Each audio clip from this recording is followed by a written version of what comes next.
Muy bien, nosotros nos encontramos con Mauricio Landau, economista, para conversar el tema de que la COP rechaza la inflación como parámetro para el incremento salarial.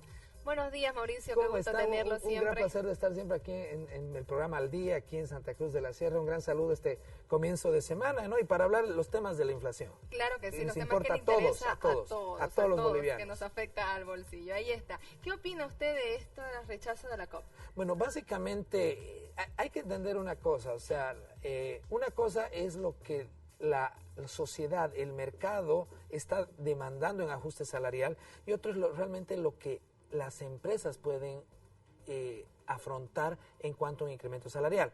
Primero quiero establecer un contexto de parámetro conceptual de la inflación. Generalmente los ajustes salariales en el mundo, no solo en Bolivia, sí están conforme a los procesos inflacionarios. Evidentemente uno espera que la inflación sea relativamente estable y baja. O sea, tasas entre el 3 y 5% se podrían decir que son las tasas adecuadas y tú vas viendo un histórico de incremento salarial en la mayoría de los países que tienen realidades muy parecidas a las nuestras, que eso es lo que se incrementa. Desde ese punto de vista, tú no lo ves como algo que pueda afectar un poco el tema del comportamiento corporativo, empresarial, de industrias, etcétera. Lo que sucede en Bolivia, el problema de nuestro país es un poco más complejo. ¿Por qué? Porque hay mucho debate en la metodología de cálculo de esta inflación. Entonces yo puedo decir, la inflación es del 3% y el gobierno puede decir, bueno, esa es la inflación, entonces en base a esta inflación aumenta el 3% los salarios.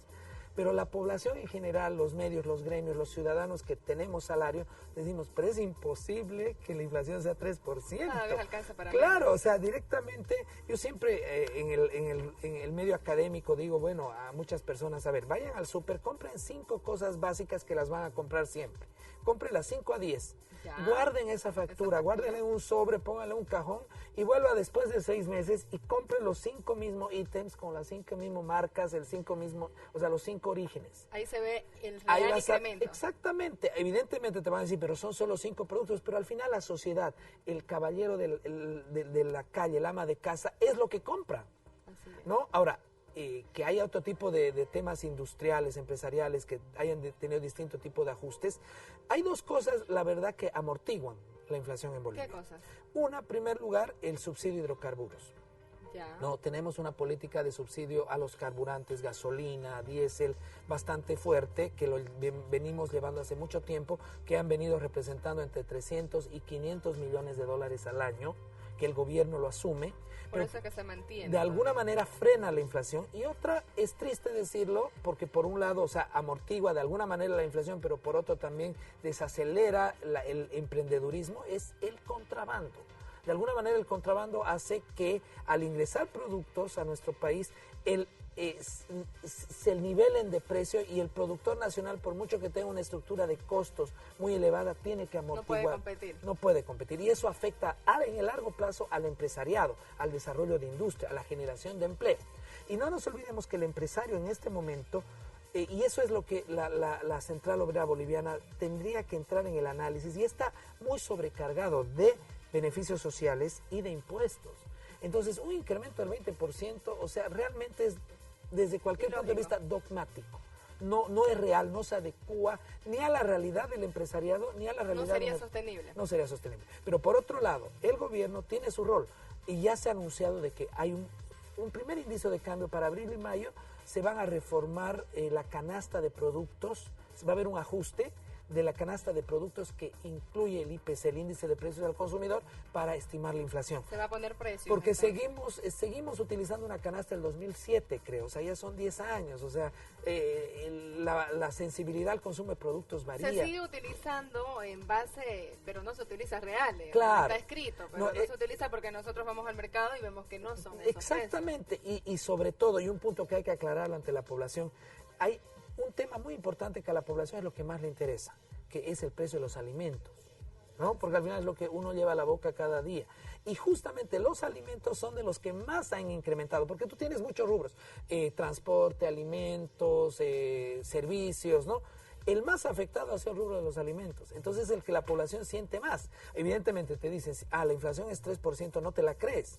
Porque dentro de tu canasta de consumo en lo que más, casi una familia promedio que gana un sueldo promedio en Bolivia de 3.500 bolivianos, el 60%. El tema del salario, sino regular el tema de los precios en el consumo. No, en primer lugar, en la claro, base en primer de lugar, la canasta familiar. empecemos a usar una metodología para el cálculo de la inflación que se adecue más a la realidad de las familias. ¿Qué podemos hacer nosotros, por ejemplo, como consumidores, que cada vez nuestro sueldo nos alcanza para menos? Lastimosamente muy poco, porque no está en nuestras manos. Tienes que tener mejor planeación familiar, habilidades para desarrollar presupuestos y ser muy creativo. Si te comía 3 y 9,1, algo o así. si no, agarrar la promoción 2x1 aquí, anda a comprar esto que está más barato al otro lado, entonces te vas moviendo. Son paliativos, son soluciones como en Estados Unidos, ¿no? Tienen esos libritos donde vas sacando los ticketcitos de promoción y la gente tiene que invertir tiempo en hacer su mercado en una semana en 9 diferentes sitios para un poco reducir en un 20-25% su presupuesto, pero añadirle la gasolina entre moverte de un lado a otro o tu transporte también, ¿no? O sea, todo tiene su lado oscuro. ¿Usted qué propondría?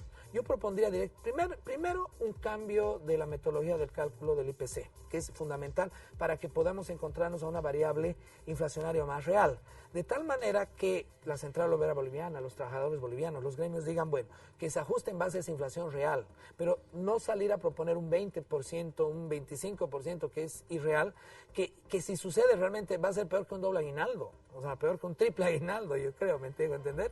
Eso va a desmotivar la generación de empleo. Hablando con el tema justamente del contrabando, sí. Usted me dice que eso también mantiene al mercado estable. Es triste decirlo y que un economista tenga que decirlo. ¿Y el empresariado?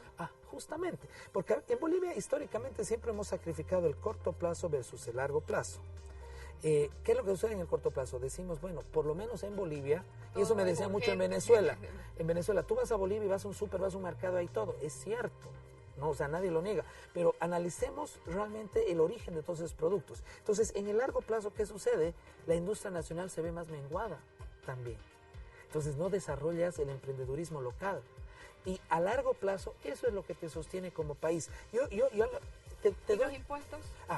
Mira, ese es un factor muy importante porque una manera de incentivar el desarrollo empresarial que podría apalancar de alguna manera un incremento salarial es que de alguna manera se amortigue la carga fiscal a las empresas. Entonces el empresario dice, bueno, si mis impuestos se van a reducir o hay un tipo de amortiguación en mis impuestos, puedo sacar parte de este beneficio que tengo y trasladarlo a salarios. ¿Me dejo entender? Pero no, el empresariado tiene que enfrentar incremento salarial y una carga fiscal y una presión fiscal que ha ido aumentando tremendamente y es un tema de debate para otro programa posterior, ¿no? Podemos hacer todo un programa del tema de cuánto significa la carga fiscal para el empresario en Bolivia al día de hoy. Lo cierto es que la población se ve afectada y, como le digo, los sueldos cada vez alcanzan ni con Roma menos. ni con Grecia, como decían, ¿no? O sea, yo quiero un aumento salarial, pero también exigir un aumento salarial implica poner en riesgo tu trabajo. La fuente de empleo, y la sostenibilidad del empresariado y de la industria en Bolivia, ¿no? Así es, la verdad que es un tema muy complejo. Estuvimos nosotros conversando con Mauricio Landao, economista. Siempre es un placer tenerlo para aquí mí en siempre el programa. Nos despeja de muchas dudas y nos informa, de verdad, nos amplía ahí nuestro horizonte. La COP rechaza la inflación como parámetro para el incremento salarial. Ese era el tema que conversamos hoy día. Estaremos atentos nosotros cómo se desarrollará esto. Hay que esperar, esta semana se va a definir. Se va a definir, lo tendremos en una próxima oportunidad. Sí, gracias, continuamos con más aquí en la Revista al Día.